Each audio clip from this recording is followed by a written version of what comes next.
The approach that I take when considering a relationship with someone who is avoidantly attached now.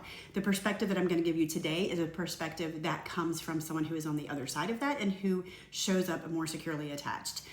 Leslie Wells, connection coach here. I help individuals heal, thrive, improve, repair, and connect more deeply in their romantic relationships by looking at things through an attachment lens. So as someone who has experienced relationships with people who are avoidantly attached, dismissive avoidance, fearful avoidance, leaning very avoidant, my partner and I have also gone through this journey together, and on the other side of it, I have a very different perspective than the unhealed version of myself when I was still very fearful, avoidant, leaning very anxious.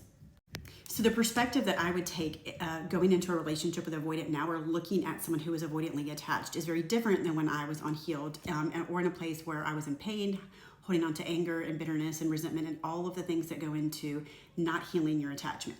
So now the way that I look at someone who is avoidantly attached is I really consider their childhood and what caused them to be that way. So if I were looking at my partner, then I would go back and view him from the perspective of him being a young boy and what created that attachment in the beginning. So I want to remind you that for dismissive avoidance, these were individuals who were emotionally neglected.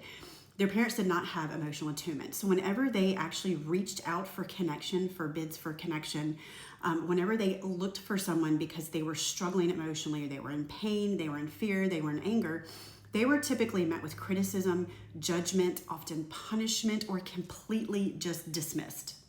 They were repeatedly diminished and dismissed, shut down, and rejected over and over and over again. And they were conditioned in this way every time that they really needed to reach out to someone for a connection. So they learned very early on to feel safe, that they had to create distance between themselves and the people that made them feel this way, that rejected them time and time again, made them feel small, made them feel diminished, made them feel like they were deprioritized and not valued. So for them, safety is the opposite of closeness and leaning into relationships. Whenever they would reach out for emotional needs or for bids for connection as a young child, they were basically shunned and rejected, often even ridiculed. So they had to learn as children how to figure out these things on their own. They had to become very strong at a very young age, and they had to become very self-sufficient. A lot of dismissive avoidants are used to autonomy and space because it feels safer and because they lived in survival mode. There wasn't anybody there to help them through things, so they basically learned to pick themselves up by the bootstraps and continue on their own all alone. So they also can be like really independent, very self-sufficient, really like their autonomy and space outside of the relationship, which of course makes their partner feel deprioritized, and they can lead to breadcrumbing and all of those things. But again, let's go back to where the dismissive avoidant became a dismissive avoidant. It came from a very painful childhood experience of your own caregivers, the people that are supposed to love you the most in this world. They're supposed to help you through emotional processing, and when you have big problems, that essentially dropped the ball for them in that way. So those neural connections were not made, and they were never modeled to them for them to be able to figure these things out. For a lot of fearful avoidants who get really angry about this, think about the fact that you actually, maybe you didn't have all of your needs met. Maybe it didn't feel unsafe. Maybe you felt like there was betrayal. But as someone who is fearful avoidant, like I also had the privilege of understanding what it meant to be emotionally attuned to someone. And all the things that go into that, the hypervigilance, the knowing what other people need, the people pleasing, the fixing, the being able to pour into other people. I at least had the privilege of knowing what it was like at times to be emotionally cared for as a fearful avoidant, even if sometimes that there was other things going on. There are more tools of modeling that fearful avoidants received in their relationships that the dismissive avoidant never got. So as a fearful avoidant, the trauma that you did experience in your childhood, the unpredictability, the not feeling safe, any betrayal wounds, all those wounds, the deep feelers that are the fearful avoidant really, really want the dismissive avoidants to see that and hold compassion and empathy for their experience that led them to why they show up the way they do in the relationship. But we're also really bad about giving that same courtesy to the dismissive avoidant rather than villainizing them.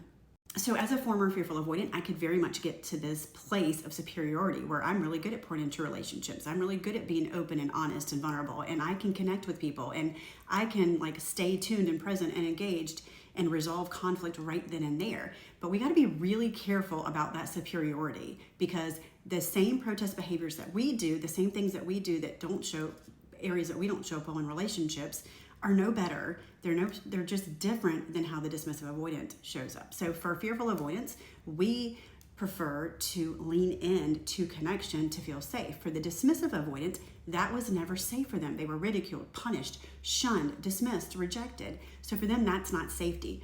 So they actually create distance to find their safety. So we both want the same thing. We want safety for ourselves. We want safety to preserve the relationship, but it manifests differently. So one is not superior to the other. Now, I'm not telling anyone to stay in a relationship or to take things in a relationship that are unfair, that diminish our own needs, that are abusive. I'm not saying that we have to accept bad behavior and that we shouldn't put boundaries in place. What I am saying is that you can acknowledge someone else's attachment style and still hold compassion for them, even as you're putting boundaries into place and even as you are advocating for your own needs. What I see to the contrary is so many people that are villainizing the dismissive avoidant, or people who are maybe fearful avoidant, but they really lean to that avoidant side, without holding the same compassion for them that you would want in turn for you. Because I promise, if you're in a relationship with a dismissive avoidant, or someone who is really extreme on the spectrum as far as their fearful avoidance and leaning to the avoidant side, if you're in any kind of relationship like that for an extended period of time, I promise you that there are things going on with you, insecure attachment protest behaviors, that are also playing into the negative dynamics that are going on in that relationship. Because securely attached people attract securely attached people, and if securely attached people find themselves in a relationship with someone who is not securely attached, they usually don't stay there very long. If you are someone that is really wanting to show up better in your relationship or your marriage, and you recognize that you're with an avoidant and you want to be able to break the negative patterns that keep happening and coming up over and over again in your relationship, I do one-on-one coaching and I do two-on-one coaching. So we can't change your partner, but what you can do is you can change how you show up for your partner while still honoring your own needs and setting your own necessary boundaries. And you can also help to break the negative patterns that are playing out because of your attachment style in combination with your partner's attachment style. So I do coaching. I would love to work with you if you are someone who is with an avoidant partner, or you are someone who is avoidant and you recognize some of the things that you need to work on.